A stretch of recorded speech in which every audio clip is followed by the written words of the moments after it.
Isnapur municipal కార్యాలయంలో నూతనంగా ఏర్పాటు చేసిన పౌర సేవా కేంద్రాన్ని మున్సిపల్ అడ్మినిస్ట్రేషన్ సెక్రటరీ శ్రీదేవితో కలిసి ఎమ్మెల్యే గూడెం మహిపాల్ రెడ్డి ప్రారంభించారు. సందర్భంగా వారు మాట్లాడుతూ రాబోయే తరాలకు మెరుగైన సౌకర్యాలు అందించాలన్న లక్ష్యంతోనే గ్రామ పంచాయతీలను మున్సిపాలిటీగా అప్గ్రేడ్ చేశామని తెలిపారు. మాజీ ఎంపీపీ శ్రీశైలం యాదవ్, సీనియర్ నాయకులు దశరథ్ రెడ్డి, వెంకటరెడ్డి, మాజీ సర్పంచ్లు గడ్డం శ్రీశైలం, వెంకటరెడ్డి పాల్గొన్నారు.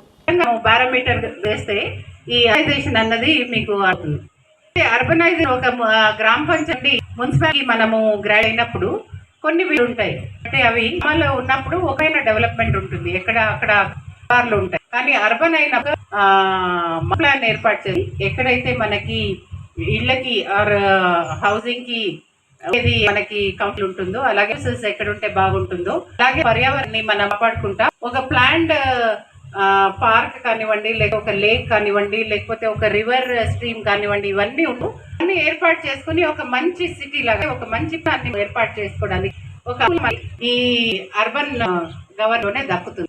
ఇలా చూస్తున్న రాష్ట్రంలో ఇప్పుడు ఆల్మోస్ట్ 21 సెన్సెస్ ప్రకారం కూడా 47% అర్బన్ అయిన. ఇప్పుడు సెన్సెస్ లాస్ట్ సెన్సెస్ లేదు కాబట్టి ఒకవేళ సెన్సెస్ చేసి ఉంటే ఆల్రెడీ మనము 50% వెళ్ళిపోయి ఉండొచ్చు. 53% అర్బనైజేషన్ అయింది అంటే ఒక విధంగా సిస్టమాటిక్ గవర్నెన్స్ కి ముందడుగు వాల్యూ పెరిగిపోతుంది. అలాగే కల్చరే చేంజ్ అవుతుంది.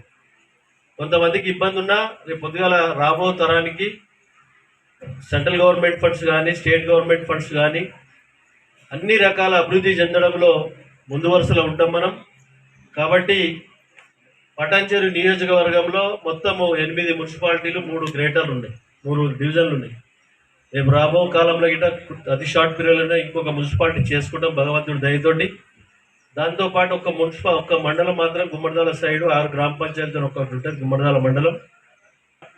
మనము వాళ్ళకి సర్వీస్ చేసినట్టయితే తప్పకుండా మనకు గుర్తిస్తారు, మన ప్రాంతం అంతా అభివృద్ధి జరుగుతుంది.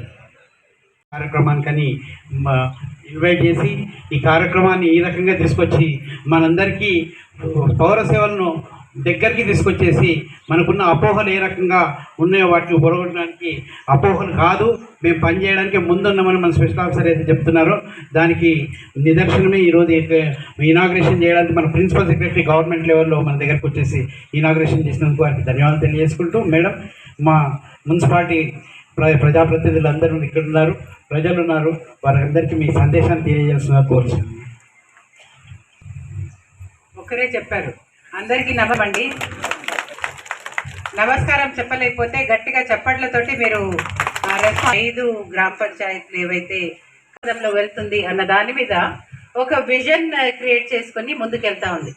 అయితే దాంట్లో భాగంగా ముఖ్యంగా మనకి వచ్చేది ఏంటంటే ఎక్కడైనా మనకి డెవలప్మెంట్ రావాలి అంటే ఒక గ్రోత్ ఏదైతే అంటే ఎలాగైతే మనకు పెరుగుదల వస్తుందో ఒక సిస్టమేటిక్గా మనము ఎలాగ ప్లాన్ అనుకుంటే అలాగ చేసుకుంటూ వెళ్తేనే మనకి ఆ డెవలప్మెంట్లో వచ్చే బెనిఫిట్స్ అందరికీ కూడా రావడం జరుగుతుంది. ఇది ఎందుకు చెప్తున్నానంటే ఒక రూరల్ నుండి అర్బన్కి